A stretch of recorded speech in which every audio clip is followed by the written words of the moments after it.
Hello everyone, welcome back my YouTube channel. और आप सभी देख रहे हैं मेरा official channel DU education club. I hope आप सभी ठीक होंगे और आप सभी ने अपने नए सेमेस्टर यानी सेमेस्टर 4 की स्टडी स्टार्ट कर दी होगी, क्योंकि ये बहुत ज़्यादा इम्पॉर्टेंट है। अगर आप बीए प्रोग्राम कर रहे हैं और सेमेस्टर 4 में हैं तो ये वीडियो आपके लिए होने वाली है।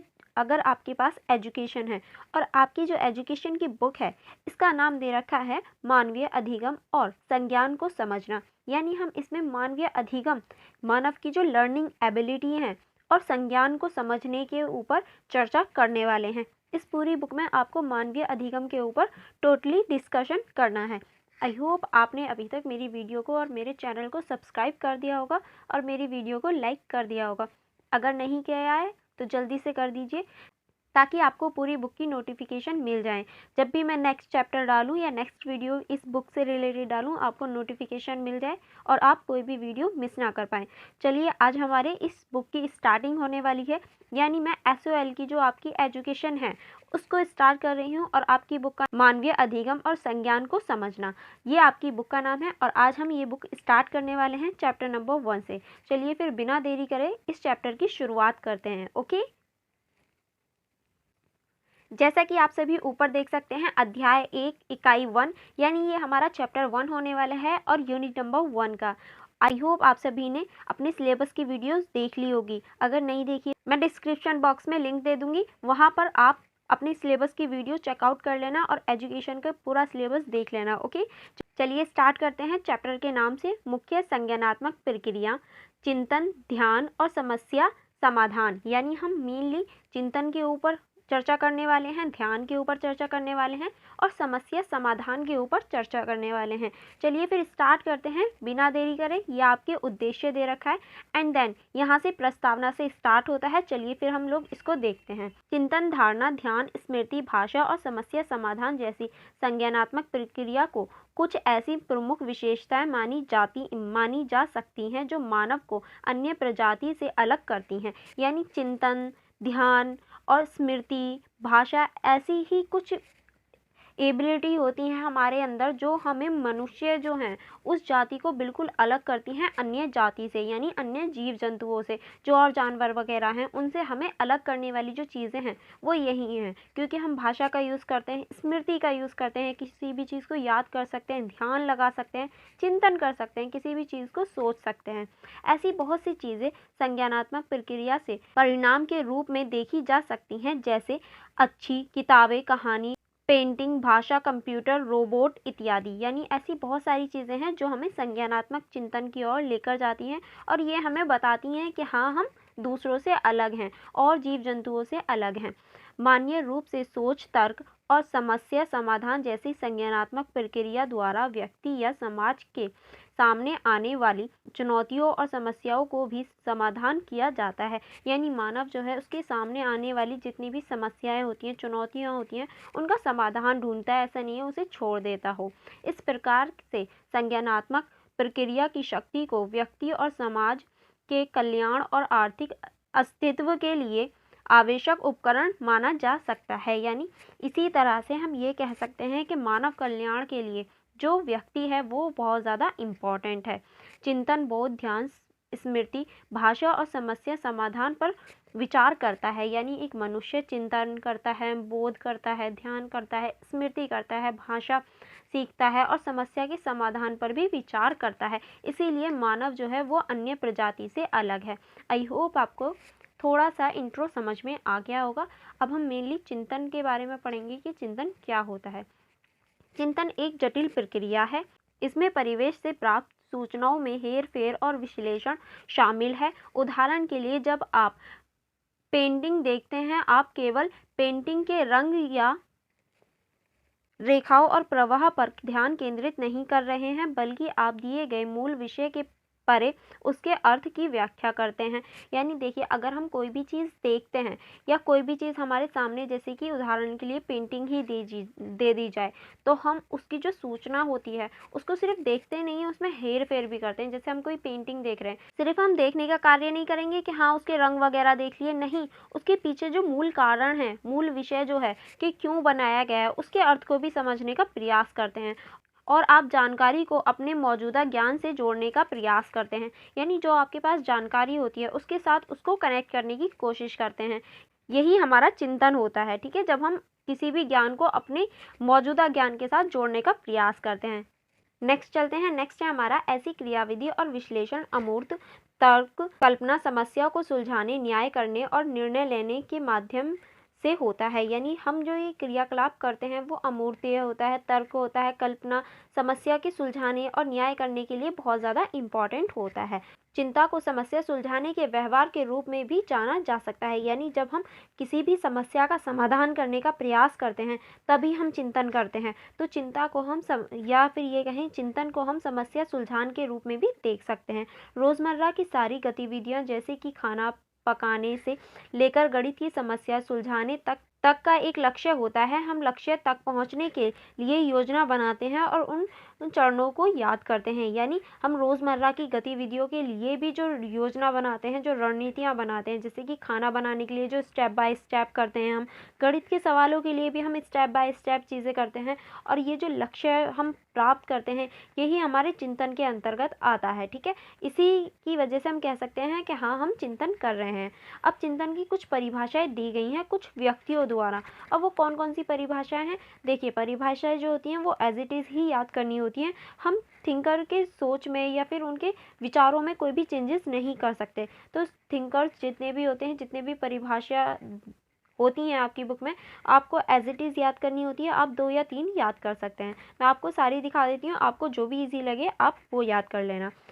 पहली है हमारी मोहसिन के अनुसार चिंतन एक अंतर्निहित समस्या हल करने का व्यवहार होता है। यानी ये कहते हैं चिंतन जो है वो अंतर्निहित है, हमारे अंदर होता है और ये हमारे अंदर का व्यवहार है कि हम किस तरह से किसी समस्या का समाधान करते हैं। नेक्स्ट है हमारे गिलमर के अनुसार चिंतन एक समस्या को सुलझाने की प्रक्रिया है जिसमें एक प्रत्यक्ष गतिविधि के स्थान पर विचारों या प्रतीकों का प्रयोग होता है। यानी ये कहते हैं ये जो है ये एक समस्या सुलझाने की प्रक्रिया है जो हमारे प्रत्यक्ष रूप से हम देख सकते हैं और इसे हम प्रत्यक्ष रूप से ही करते हैं। ठीक है, नेक्स्ट है हमारे कोलिनिंग के अनुसार चिंतन अवधारणाओं का पुनर्गठन है। यानी हम कोई भी सोचते हैं, जो हमारी अवधारणाएं होती हैं उनका हम पुनर्गठन करते हैं। नेक्स्ट हम लोग लिख सकते हैं गैरेंट के अनुसार चिंतन व्यवहार है जो अक्सर निहित और छिपी होती है और जिसमें प्रतीक, छवियों, विचारों और अवधारणाओं को नियोजित किया जाता है। यानी इनके अनुसार जो चिंतन है वो एक व्यवहार है जिसमें हमारी जो सोचें हैं, जो हमारी थिंकिंग है वो कहीं ना कहीं छपी हुई होती हैं, किसी ना किसी प्रतीक के रूप में होती हैं, जैसे कि छवियां, विचार, अवधारणाएं, ऐसे रूपों में हम देख सकते हैं। ठीक है, नेक्स्ट हमारे जो थिंकर हैं वो हैं रोसर के अनुसार चिंतन को उसके संज्ञानात्मक पहलू अथवा मानसिक क्रियाओं में मनोवैज्ञानिक वस्तुओं के संबंध में एक मानसिक गतिविधि कहा जाता है।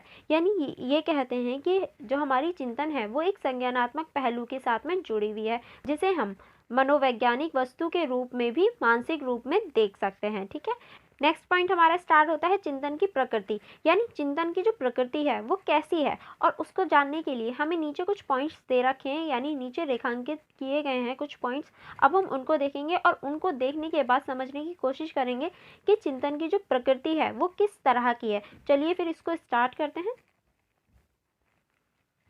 पहला पॉइंट आपका दे रखा है चिंतन अनिवार्य रूप से एक संज्ञानात्मक गतिविधि है।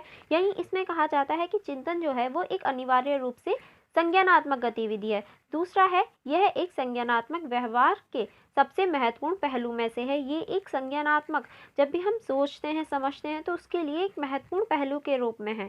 तीसरा आप लिख सकते हैं यह धारणा और स्मृति दोनों पर निर्भर करती है। यानी जो हम सोचते हैं और जो हमारी समझ है उन दोनों पर ही ये डिपेंड होती है। चौथा आप लिख सकते हैं यह हमेशा किसी उद्देश्य को प्राप्त करने के लिए निर्देश देती है। यानी ऐसा नहीं है फालतू में ही है, हम फालतू में चिंतन करते रहते हैं, सोचते रहते हैं, नहीं, ये एक निश्चित उद्देश्य की प्राप्ति के लिए हमें निर्देश देती है। जैसे कि मैं हूँ, मुझे अपनी यूट्यूब को ग्रो करना है, अपने चैनल को ग्रो करना है, तो मैं कैसे आप लोगों को पढ़ाऊँ, कैसा कंटेंट लेकर आऊँ, क्या मेरी रणनीति होनी चाहिए, उस चीज़ पर मुझे सोचने पर मजबूर करती है, क्योंकि ये मेरा उद्देश्य है, इसे प्राप्त करना मेरा उद्देश्य है, आपको अच्छा कंटेंट देना ये मेरा उद्देश्य है। तो किस तरह से मैं इस पे काम कर सकती तो ये मुझे निर्देश देता है कि किस तरह से मैं इस पर कार्य कर सकती हूँ। आई होप आपको ये समझ में आ गया होगा। चलिए अब हम कुछ और पॉइंटों को देख लेते हैं। नेक्स्ट आप लिख सकते हैं ये एक समस्या को सुलझाने वाला व्यवहार है, यानी ये हमारी समस्या को सुलझाने वाला व्यवहार है। नेक्स्ट आप लिख सकते हैं मानसिक अनावेशन शामिल होता है इसमें। नेक्स्ट लिख सकते हैं यह एक प्रतीकात्मक गतिविधि है, यानी जिसमें हम प्रतीकों का भी यूज़ कर सकते हैं। नेक्स्ट आप लिख सकते हैं इसमें परीक्षण और त्रुटि विश्लेषण अथवा विश्लेषण, दूरदर्शी और पश्चेदर्शी शामिल है, यानी हम इसमें त्रुटियाँ जो बेकार चीज़ें होती हैं उनको देख सकते हैं। दूरदर्शी होता है बहुत दूर तक का सोच सकते हैं, और दृश्य शामिल होता है कि हाँ कोई चीज़ सही है या गलत है, उस चीज़ पर विचार कर सकते हैं। नेक्स्ट आप लिख सकते हैं और यह कल्पना से अलग है, यानी ये हमारी रियलिटी में होता है, हम इसके लिए सिर्फ कल्पना नहीं कर सकते क्योंकि ये हमारी रियल लाइफ से कनेक्टेड है। नेक्स्ट हमारा पॉइंट स्टार्ट होता है चिंतन के तत्व, यानी जो हमारा चिंतन है उसके क्या क्या तत्व होते हैं। अब उसके कुछ तत्व दे रखे हैं। पहला तत्व है आपका छवियाँ। इसमें आप क्या लिख सकते हैं, चलिए इसको देखते हैं। छवियों को चिंतन के यंत्र के रूप में प्रयोग किया जा रहा है, यानी छवियाँ जो हैं वो चिंतन के यंत्र के रूप में बहुत शक्तिशाली मानी जाती हैं। ये छवियाँ वस्तु, व्यक्तियों या दृश्य के वास्तविक अनुभवों की छवियाँ होती हैं। यानी ये जो छवियाँ होती हैं ये कोई इमेजिनेशन वाली नहीं होती, नहीं, बल्कि ये किसी वस्तु की हो सकती है, व्यक्ति की हो सकती है, या व्यक्ति के जो अनुभव होते हैं उनकी हो सकती हैं, जो वास्तव में देखी, सुनाई और अनुभव की जा सकती हैं। यानी ये वास्तव में रियलिटी में होती हैं। ऐसा नहीं है हमारी ख्याली दुनिया की हो, नहीं, ये देखी जा सकती हैं, सुनी जा सकती हैं और अनुभव भी की जा सकती हैं, जो कि हमारी बहुत ज़्यादा चिंतन करने में महत्वपूर्ण भूमिका निभाती हैं। फिर आता है हमारा नेक्स्ट अवधारणाएं। अब हम इसे देख लेते हैं। अवधारणाएं एक सामान्य विचार है जो एक सामान्य वर्ग के लिए हैं, यानी अवधारणाएं जो होती हैं वो एक सामान्य विचार होती हैं और ये एक सामान्य वर्ग के रूप में भी देखी जा सकती हैं। अब हम इसके उदाहरण से समझते हैं कि कैसे। उदाहरण के लिए मनुष्य नश्वर है। आप एक विशेष व्यक्ति को नहीं समझते बल्कि सामान्य रूप से मानव जाति को देखते हैं, यानी हम ये कह सकते हैं कि हम एक पर्टिकुलर इंसान या पर्टिकुलर जगह को नहीं देखते, हम पूरी ही समाज को लेकर चलते हैं। जैसे कि मनुष्य जाति हो गई जिसमें महिलाएं शामिल हैं, हम पर्टिकुलर एक महिला या दो महिला या एक पुरुष या दो पुरुष के बारे में बात नहीं करते, हम पूरे वर्ग के बारे में बात करते हैं, जैसे कि महिलाएं हो गए, पुरुष हो गए, बच्चे हो गए, ऐसे तरीके से बात करते हैं। आई होप आपको ये चीज़ समझ में आ गई होगी। चलिए आगे बढ़ते हैं। आगे हमारा पॉइंट है प्रतीक और चिन्ह, यानी अब हम प्रतीकों और चिन्हों का भी यूज़ करते हैं। कैसे, चलिए देखते हैं। ट्रैफिक लाइट, रेल सिग्नल, स्कूलों की घंटी, गीत, नारे आदि प्रतीकात्मक अभिव्यक्ति के लिए उपयुक्त हैं। इस प्रकार प्रतीक और संकेत चिंतन को उत्तेजित और प्रेरित करते हैं। वह हमें तुरंत बता देते हैं कि क्या करना है या कैसे कार्य करना है, यानी ऐसे प्रतीकों का यूज़ करते हैं हम जिससे हमें डायरेक्ट ही आंसर मिल जाए, यानी जल्दी से हमें पता चल जाए कि हाँ हमें क्या करना है, कैसे करना है। जैसे कि ट्रैफिक लाइट हो गई या फिर रेल सिग्नल्स वगैरह हो गए, स्कूल की घंटी हो गई। जैसे ही हम ट्रैफिक लाइट को देखते हैं कि हाँ वो रेड हो रही है, हमें पता चल जाता है कि हमें रुकना है, जितने भी गाड़ी वाले होते हैं वो रुक जाते हैं। रेल सिग्नल्स हो गया, रेल सिग्नल आने के बाद पता चल जाता है कि हाँ अगर कोई पटरी पे है तो उसे हट जाना चाहिए। स्कूल की घंटी बजते ही बच्चों को पता चल जाता है कि हाँ अब स्कूल की छुट्टी हो रही है, अब हमें जाना चाहिए। बच्चे जल्दी जल्दी अपना बैग उठाते हैं और भागना शुरू कर देते हैं। तो ऐसे प्रतीक जिनसे हमें तुरंत पता चल जाए कि क्या करना है और कैसे करना है, वही हम प्रतीकों और चिन्हों का यूज़ करके पता कर सकते हैं और उन पर ध्यान कर सकते हैं। फिर नेक्स्ट है हमारा भाषा। यह न केवल अतः संचार के लिए एक कड़ी के रूप में कार्य करती है, बल्कि यह चिंतन की प्रक्रिया को पूरा करने के लिए उपयोग की जाने वाली सबसे कुशल और विकसित उपकरण है। यानी भाषा जो है वो किसी भी चीज़ को जोड़ने का काम, यानी कड़ी जैसे किसी चीज़ को जोड़ने का काम करती है, वैसे ही हमारी भाषा होती है, लेकिन ये चिंतन की प्रक्रिया में भी बहुत महत्वपूर्ण भूमिका निभाती है। इससे ये हमें पता चलता है कि किस तरह से हम कुशल तरीके से किसी चीज़ को समझ सकते हैं, उस पर चिंतन कर सकते हैं। इसीलिए भाषा भी बहुत ज़्यादा इम्पॉर्टेंट हो जाती है। जब कोई व्यक्ति शब्द या वाक्य को पढ़ना, लिखना या सुनता है या किसी भी भाषा में हाव भाव को देखता है, तो वह यह चिंतन के लिए प्रेरित होता है। यानी अगर कोई भी व्यक्ति किसी भी भाषा में लिखना, पढ़ना, सुनना या फिर कोई भी हाव भाव देखता है, तो वो चिंतन करने के लिए प्रेरित हो जाता है कि हाँ उसे अब इस चीज़ पर सोचना चाहिए, अब उसे इस चीज़ पर चिंतन करना चाहिए। एंड नेक्स्ट पॉइंट आप इसमें लिख सकते हैं मस्तिष्क का कार्य। अब हम इसको कैसे देख सकते हैं, चलिए इसको देखते हैं। चिंतन मुख्य रूप से मस्तिष्क का एक कार्य है। हमें हमारे मन में चिंतन प्रक्रिया का मुख्य साधन कहा जाता है। यानी अगर हमारा मस्तिष्क कार्य ना करे, हमारा दिमाग कार्य ना करे, तो हम चिंतन भी नहीं कर सकते। इसीलिए चिंतन के लिए हमारे दिमाग का कार्य करना बहुत ज़्यादा इम्पॉर्टेंट हो जाता है, हमारे मस्तिष्क का कार्य करना बहुत ज़्यादा इम्पॉर्टेंट होता है। मानसिक चित्रों या छवियों को केवल मस्तिष्क द्वारा संसाधित किया जाने पर संग्रहित, पुनर्निर्मित या उपयोग में लाया जा सकता है। यानी अगर हमारा मस्तिष्क चाहे तभी हम कोई भी चित्रण या चित्र को बना सकते हैं, छवि बना सकते हैं, उसका प्रयोग कर सकते हैं। अगर हमारा मस्तिष्क ही वो चीज़ ना करे तो हम चाह कर भी कुछ नहीं कर सकते, हम किसी चीज़ को याद नहीं कर सकते।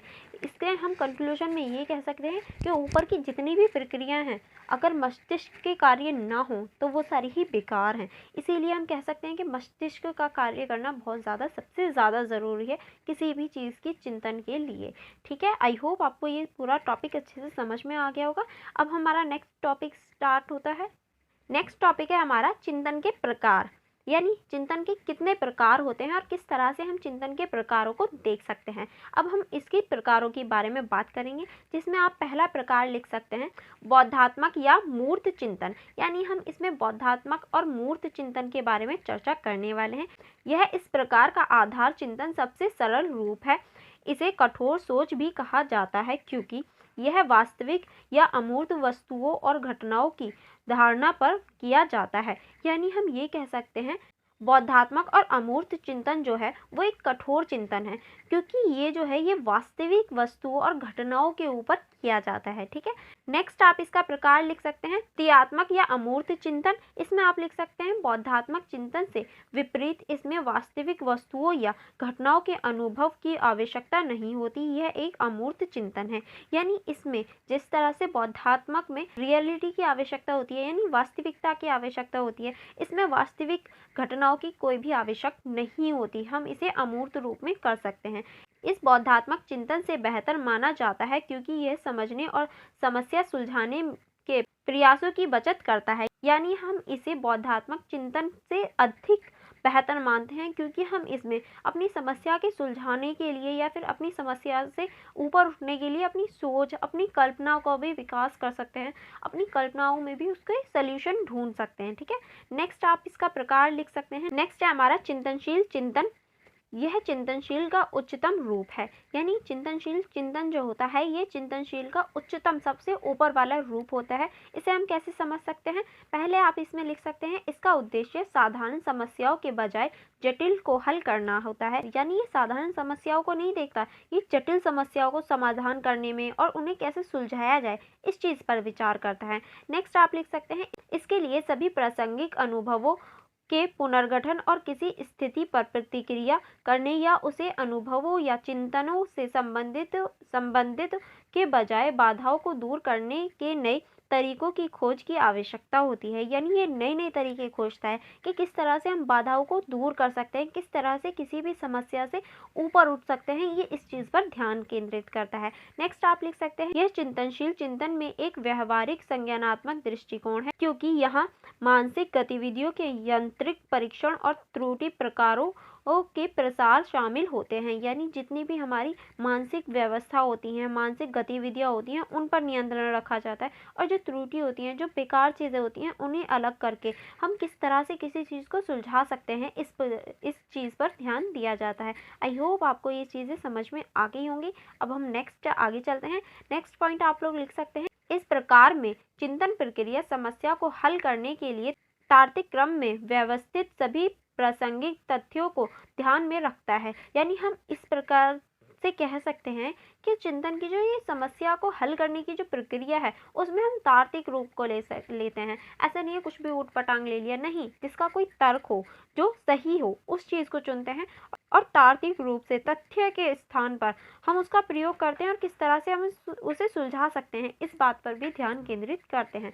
एंड नेक्स्ट आप लिख सकते हैं संरचनात्मक चिंतन। अब संरचनात्मक चिंतन में आप क्या लिख सकते हैं, चलिए देखते हैं।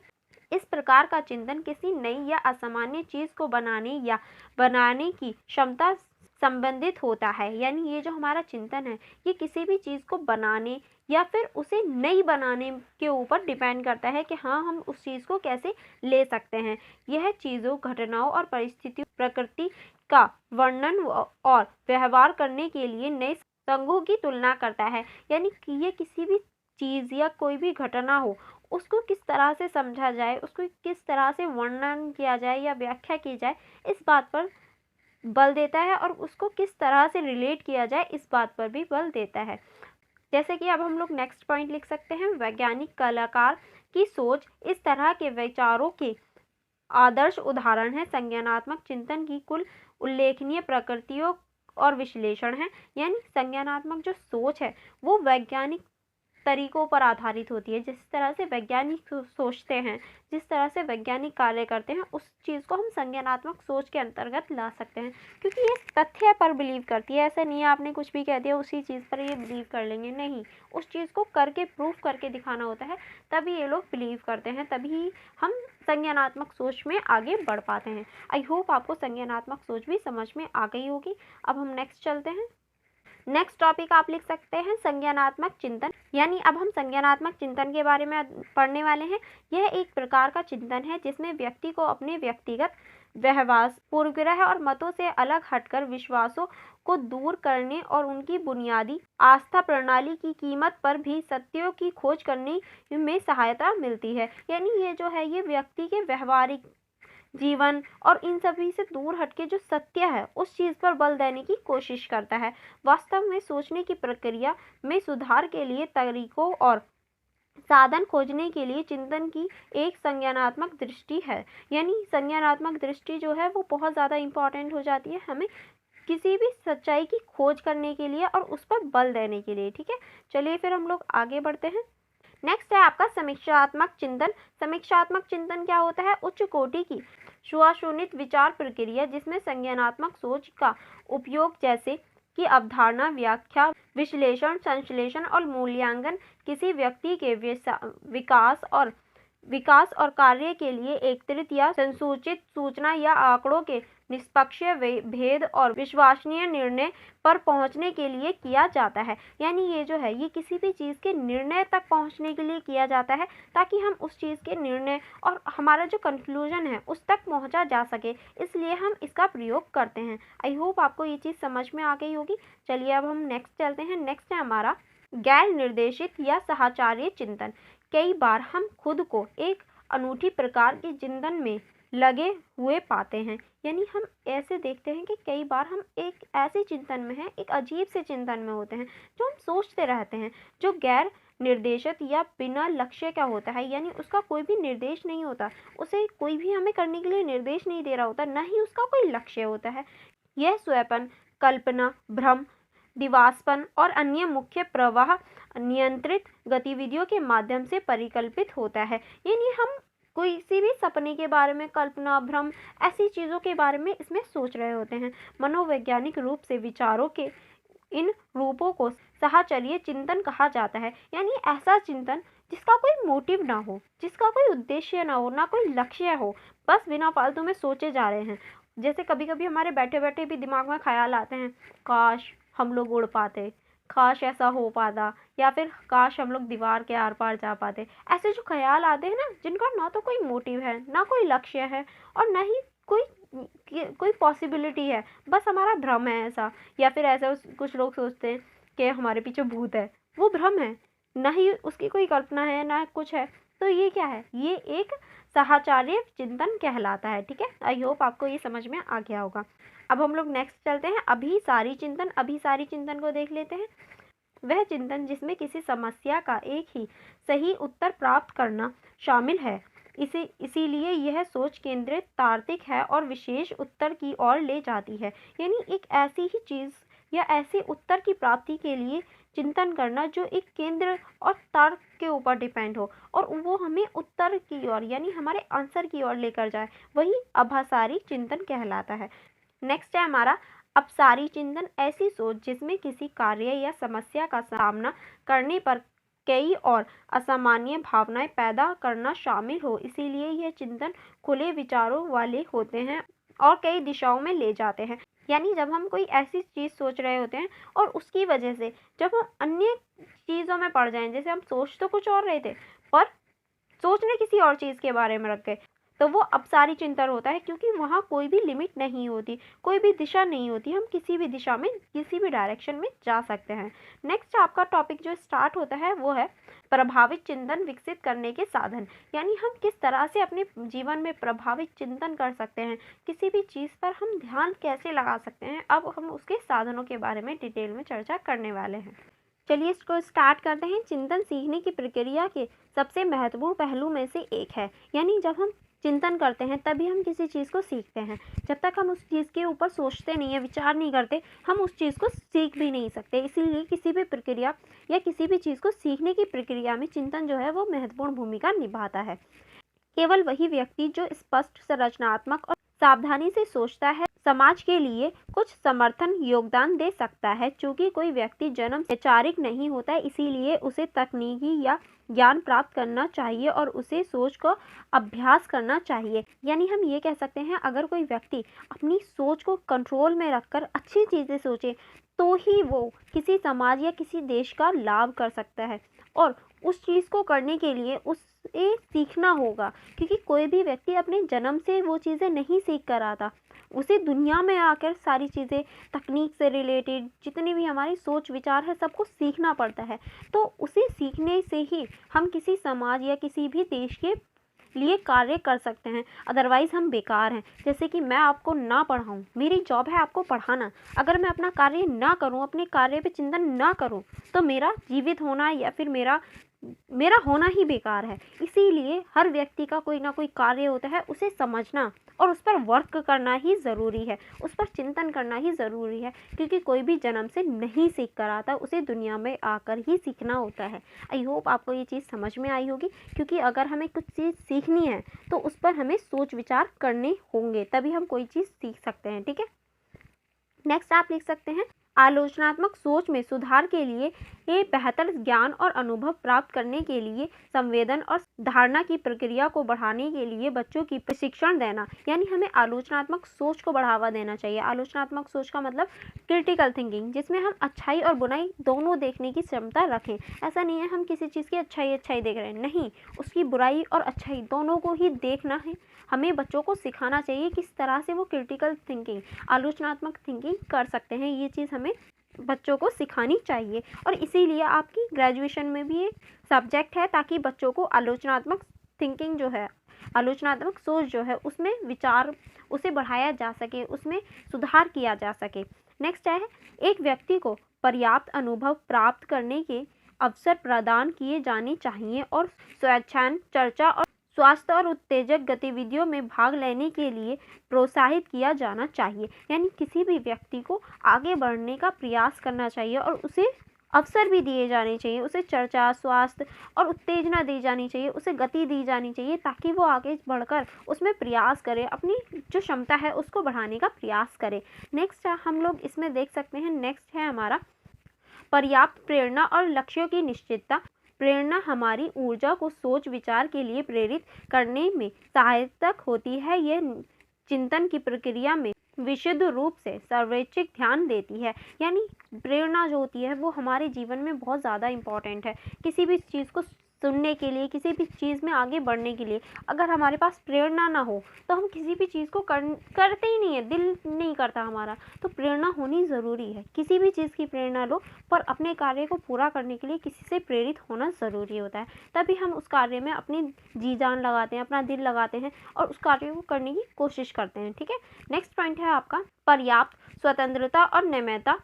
अतीत के अनुभव या अभ्यास संगत उपयोगों से इस समस्या का समाधान करने में कई सहायता ना मिले तो हमें संतोषजनक परिणाम पाने के लिए नए सहयोग, संबंध और संभावनाओं के लिए प्रयास करने चाहिए। यानी अगर हमें अतीत या फिर हमारी पुरानी चीज़ों से हमें उत्तर नहीं मिल रहा है, हमें समाधान नहीं मिल रहा है, तो हमें नई चीज़ों की खोज करनी चाहिए कि किस तरह से हम समाधान ढूंढ सकते हैं।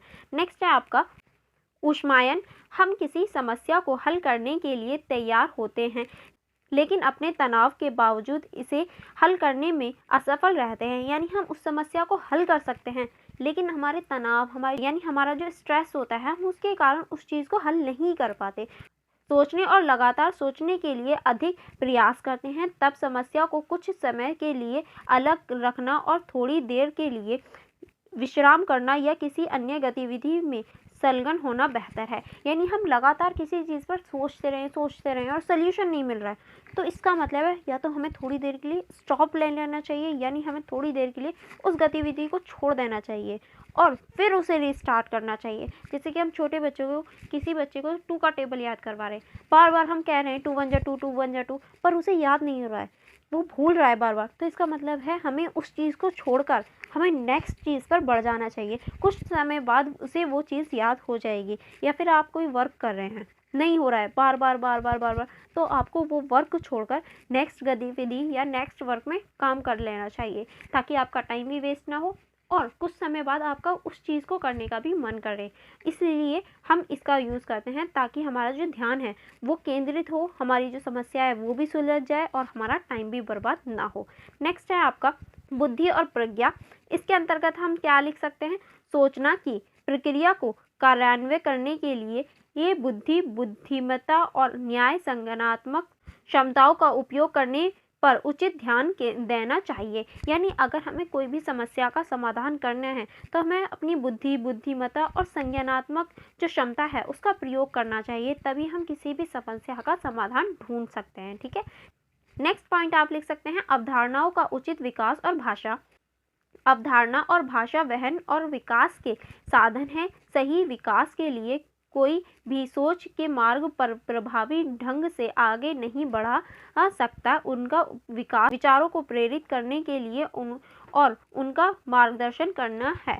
यानी हम किसी भी भाषा का प्रयोग अपने विचारों को प्रेरित करने के लिए और उनके मार्गदर्शन के लिए कर सकते हैं, ताकि हम लोग उस समस्या से आगे बढ़ सकें, अपने आप को आगे ले जा सकें। ठीक है, नेक्स्ट हमारा स्टार्ट होता है अब तर्क प्रक्रिया की प्राप्तता। तर्क सहित तर्क का विज्ञान है जो सही ढंग से सोचने में मदद करता है। इसलिए हमें बच्चों को तार्किक तर्क आदत डालनी चाहिए। यानी तर्क जो है वो तर्क से सोचने की प्रक्रिया है। यानी जब हम तर्क से सोचते हैं, किसी भी चीज़ पर सोचते हैं कि हाँ वो चीज़ क्यों सही है तो क्यों सही है, और गलत है कि तो क्यों गलत है, वो वैज्ञानिक तरीका होता है और वही सोचने का सही ढंग है। अगर हम तर्क ना लगाएं तो बेकार है। जब तक हम तर्क वितर्क ना करें तो हमारा मानव होना ही बेकार है, क्योंकि मानव ही एक ऐसे व्यक्ति हैं या मानव ही एक ऐसी जाति है जिसमें तर्क वितर्क की क्षमता है, और हम वही चीज़ ना करें तो हम में और जानवरों में क्या फ़र्क रह जाएगा? कोई फ़र्क नहीं है।